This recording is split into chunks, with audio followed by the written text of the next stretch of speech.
Hello, everyone. Welcome back to Toilets to Titles. I'm Justin Stevens, and I'm back with another bonus episode, the Cleveland Browns preseason breakdown. Before I get started, I want to apologize. We've been out of the loop for a little bit over a week. The guys and I all had a busy weekend. Nate was partying it up at a diaper party for his baby that's about to come. Congratulations again, Nate. It's right around the corner there. John had a house party with a buddy that bought a house, and then I had a good friend of mine getting married this weekend, so I was at a wedding and a draft last night, which I'll get to in just a bit. But so yeah, pretty busy weekend. So we took the week off from videos, but I've got 3 in a row. I'm hoping to get knocked out tonight for you. But they'll be broken down into individual episodes, so you can still continue to just search your team that you're looking for. But like I said, tonight we're going to hit the Cleveland Browns. Kind of excited about this one because fantasy-wise, they're going to be a great value for you. Before I roll into that show, I want to remind you can check us out at Toilets to Titles. You can check out John at Coach Sheps. And then, of course, myself, at JustinFF_, and then at Nate_Dirt19 for our boy Nate. You can also listen to us on Apple Podcasts, Podbean, and Spotify if you want to catch our actual episodes. These are just bonus episodes, so you're only seeing them on YouTube or Periscope. All right, let's get into the Browns. We're going to start off with the fantasy studs. Nick Chubb obviously is going to be a fantasy stud. We already know he's going to be a top running back, but I want to break it down a little bit more for you than just knowing. Last year, he finished 3rd in carries per game, even with Kareem Hunt there for half of the season. He also finished 1st in breakaway runs, 2nd in rushing yards, 2nd in evaded tackles, which is huge, and then 2nd in created yards. So in other words, if Hunt wasn't there, this guy would likely be the RB3 overall or better in fantasy football. And maybe there is an argument to be said that Hunt there kind of maybe helps him because he takes away some of the defense. But regardless, with or without Hunt, the guy is an absolute stud. Right now his ADP is at the 204. And as I mentioned before a little bit ago, I actually had a draft last night and I had the 9th overall pick, which means I had the 204, and I was able to get Nick Chubb with that 2nd round pick at the 204. There's absolutely no reason to believe that he's not going to outperform the 204 ADP. It's just a given that he's going to. So, and that is his ADP, so it's a good buy. It's a great value. So you definitely want to target him. If you can even get him late in the first, go for it. You don't want to take a chance that somebody else is going to hit him on the turn. Fortunately, I was able to get 2 good running backs there between the 109 and the 204, but let's see. All right, next, stay tuned for the breakouts. Now, I know this sounds crazy because he had such a down year last year, but my breakout for this team is Baker Mayfield. And I'm not hesitant to take Baker Mayfield because of his ADP. The reason this sounds crazy, like I said, they had a horrible season last year. But if you think about how excited everybody was in the fantasy football community last offseason about the Cleveland Browns, because on paper, they were the team to beat in fantasy especially, but even on the gridiron, that it just seemed like they were going to be the team to beat, right? Not a lot has changed except they have gotten better. And they were all injured last season. So I'm going to go over a little bit of that, but please keep that in mind whenever you're in your drafts because Baker Mayfield is going so late in drafts right now that you can get him as your QB2, and you're very likely going to be happy to start him most weeks. I'm pretty confident in that. I think he's going to way outperform his ADP. He's going to have a breakout season. This is his 3rd season in the NFL. And last year his protection rate was 30th overall. But they've beefed up that offensive line. They drafted offensive tackle Jedrick Willis out of Alabama with the 10th overall pick. Kendall Lamb was their offensive tackle for 13 games in 2018, and he only started 2 games last season because of injury. Mayfield's entire receiving core was injured last year. Njoku was on IR most of the season. Landry played the entire season with a hip injury, and OBJ had a sports hernia most of the season. Now they're adding Austin Hooper to his weapons, and Baker Baker Mayfield averaged 100 rushing attempts per season in college. Let that sink in a little bit. The boy can run, okay? He averaged 100 rushing yards or 100 rushing attempts per season in college, right? But yet last year he only rushed 28 times. He didn't have the time to get back there and be the Baker Mayfield that he was in college. But he will have that time this year. His rushing attempts will go up, and like I keep saying, rushing for quarterbacks in fantasy football is like a Madden cheat code that you've got to use, and you're going to see those rushing attempts go up. I promise it. Okay. Now, I have him down as my quarterback 16, and among the four of us, between me, John, Nate, and then, of course, our buddy over at FusionFFB.com, Joshua. Joshua has him at 21, John has him at 21, and Nate at 24. And then, like I said, I'm the highest on him at 16.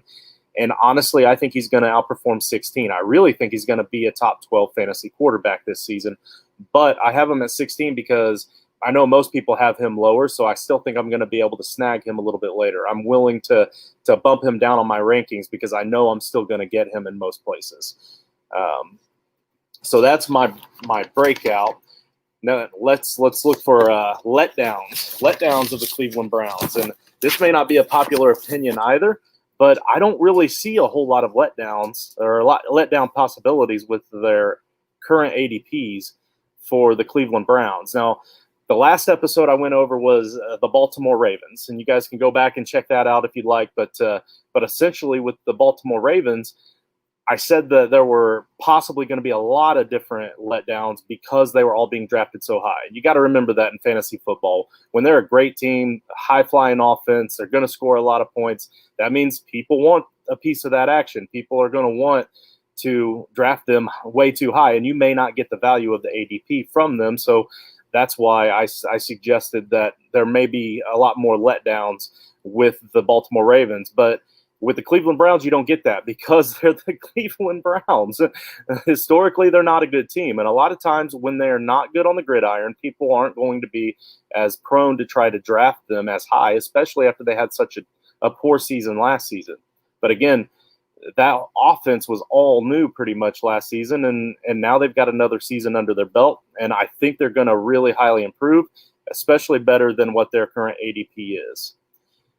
So I guess if you look at it that way, my Mr. Reliable is going to be a lot of them. I think a lot of them will a lot of Cleveland Browns will consistently make you happy throughout the season. Austin Hooper's current ADP is 7-11, and that's kind of like a mid tight end one. I really think that he has that potential to consistently be a tight end one all season, even with Njoku there and back and healthy, because that offense should really open up this season.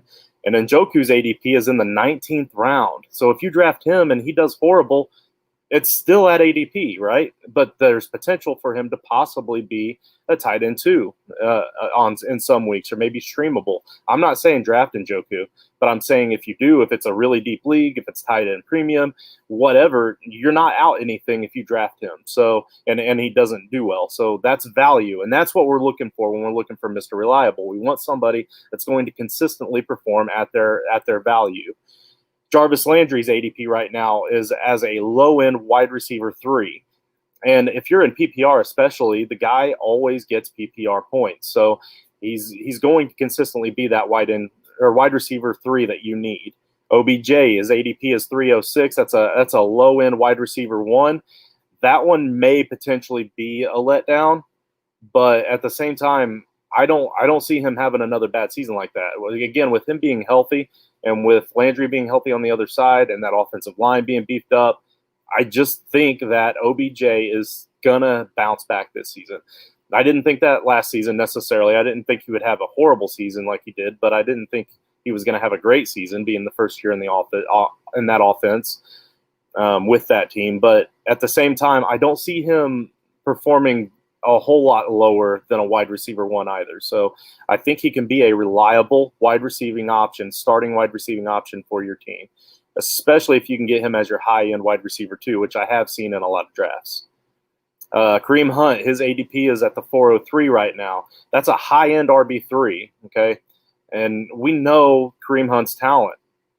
and he was 25th in points per game last season, which would put him at a really high end RB3. And again, the offense should only be better this season. They're going to run a lot of 2 running back sets, just like they did last season. So he's going to be on the field a lot, and they're probably going to utilize him a lot as a slot receiver as well, because after OBJ and Jarvis, they just don't have a lot. So he will be utilized in the slot a lot. He's going to get you a lot of PPR points that way. So there's no reason to believe that he's not going to at least perform to that RB3 potential or better.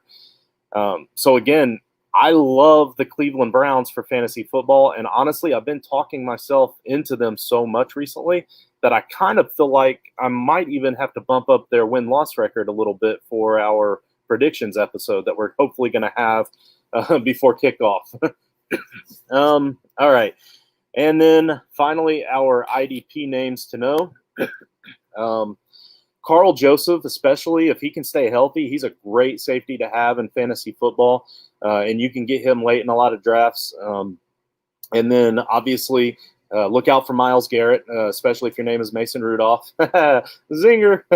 I know that was obviously a joke and a really bad joke, but anyway, he is still a great linebacker to have in fantasy football. And again, so Myles Garrett's name is a little bit bigger, so he might go a little bit higher, but just kind of watch it if he's dropping in the IDP world. I guess I don't know how to word it exactly, but if he is starting to slide back and he's about middle linebacker 2 taken, so if you see 12 to 14, 15 linebackers taken off the board and he's still there, then I think you're going to get great value for Myles Garrett as well. Again, that's it for the Cleveland Browns. I've actually already written up the final 2 in the AFC North, which are going to be the Bengals and the Steelers. And I'm going to go ahead and record those tonight as well because I'm on a roll and I want to get these knocked out before the season starts. So I'm going to record those next here shortly. Probably do the Bengals next and then the Steelers. I have been informed that John has been working on the NFC East and Nate has been working on the NFC North for us. So hopefully those will be coming at you soon. But until then, please do me a huge favor, do us a huge favor. Hit that like button, hit that subscribe button. Leave me a comment if you got any questions, especially when it comes to the Cleveland Browns. And I'll be right back at you shortly. Thanks a lot.